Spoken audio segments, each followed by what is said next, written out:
Okay, we're moving right along here, and I'm going to kind of back up just a little bit here, and this is going to be something for you guys that have already been flying. This is going to be more obvious, and I shouldn't say that, because I had a guy show up that was a commercial pilot wanting to do a CFI Check-Ride. That's where I'll go with the story.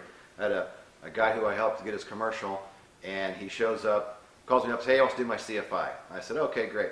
And so we make a date and a time, and he comes and he walks in, and he sits down at the table, and he looks at me. And I kind of look around, and I don't see a book or a bag or anything, and I'm like, "Hey, how you doing?" "Oh, good." And we start talking, and I said, "So you ready to do your instructor rating?" And he said, "Yeah." And I said, "Okay, well, where's your bag?" And he's like, "Oh, what bag?" I said, "Your bag that you're going to carry your stuff into, or your stuff in." "Oh, well, I don't have one." And I said, "Well, where's your Rotorcraft Flying Handbook? Where's your fire aim?" "Oh, well, I think I got the Rotorcraft Flying Handbook in the car. I'm not sure where my far aim's at." This guy was going for a CFI. He ended up getting it, and he did good, and he was a sharp kid, and he did great. But I had to back up. Here's a guy at a commercial level going for CFI who didn't show up ready to go. So what I'm going to show you here is a good friend of mine when I started flying 15 years ago gave me this cool bag, and this thing's traveled with me all over the United States, been in tons of aircraft, and it even survived the helicopter crash I was in. Got tossed out onto the ramp, and we'll tell a little more on that story again later. But there's a cool a chip in here I'm going to tell a story about too, about something I'm going to redeem back in Cleveland at some point. But the point I need to make is you need to have a bag, and you can start out in the beginning. It can be a small bag.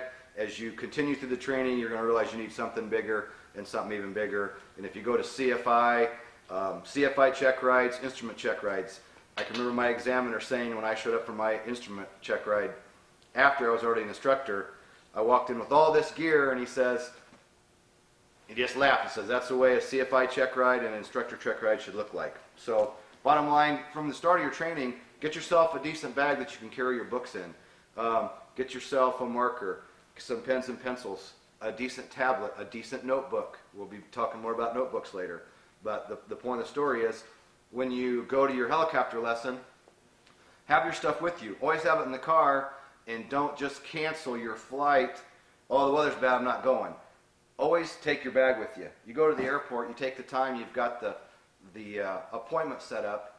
You get there and the aircraft doesn't start, or you guys find something on pre-flight and you can't fly. You can go in and do ground for 2 hours. What happens? Student shows up, you can't fly. "Well, hey, let's do some ground. Do you have your stuff?"